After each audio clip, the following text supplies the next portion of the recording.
আসসালামু আলাইকুম সুপ্রিয় দর্শক শ্রোতা, আজকে শুটকি ভর্তা করব এবং শুটকি মাছের গুণাগুণ সম্পর্কে আলোচনা করব। শুটকি মাছের একটি আলাদা গন্ধ স্বাদ রয়েছে। অনেকের শুটকি মাছ খেতে খুবই পছন্দ করেন, অনেকে আবার শুটকি মাছের গন্ধ সহ্য করতে পারেন না।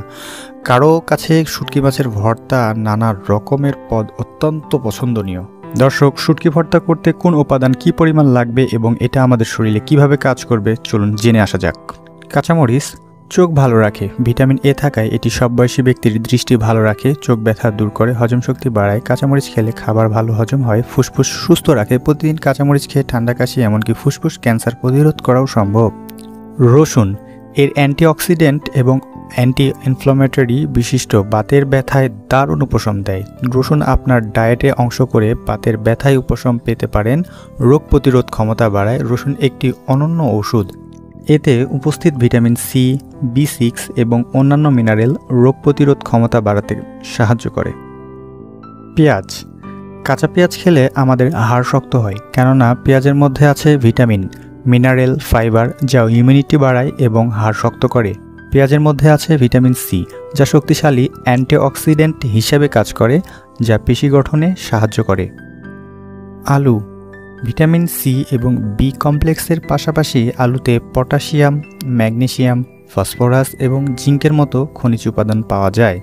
যারা হাইপারটেনশনে ভুগছেন তাদের জন্য আলু উপকারী। আলুতে থাকা পটাশিয়াম হাইপারটেনশন থেকে দূরে রাখে। দর্শক, ফিরছি রান্না প্রসঙ্গে। সমস্ত উপকরণগুলো একত্রিত করে হালকা আঁচে ভেজে নেব। শুটকি মাছ আমাদের শরীরের জন্য কতটুকু স্বাস্থ্যকর তা আমাদের জানা নেই, এমনকি শুটকি মাছের পুষ্টিগুণ সম্পর্কেও আমাদের স্পষ্ট ধারণা নেই। ভালো মানের সতেজ মাছ কোনো কৃত্রিম প্রিজারভেটিভ ছাড়া শুকিয়ে সংরক্ষণ করলে শুটকি মাছ হয় সম্পূর্ণভাবে একটি প্রাকৃতিক খাবার।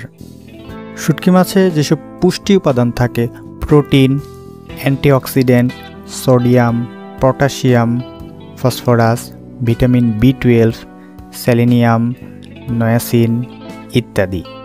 দর্শক, খাদ্য সংরক্ষণের বিভিন্ন পদ্ধতির মধ্যে অনেক পুরনো একটি পদ্ধতি হচ্ছে রোদে শুকিয়ে খাদ্য সংরক্ষণ। মাছ যখন শুকিয়ে সংরক্ষণ করা হয় তখন তাকে আমরা শুটকি মাছ বলে থাকি। মাছ রোদে শুকানো হলে মাছের যে জলীয় অংশ থাকে তা শুকিয়ে যাওয়ার ফলে মাইক্রো অর্গানিজম জন্মাতে পারে না এবং মাছকে দীর্ঘদিন সংরক্ষণ করা যায়।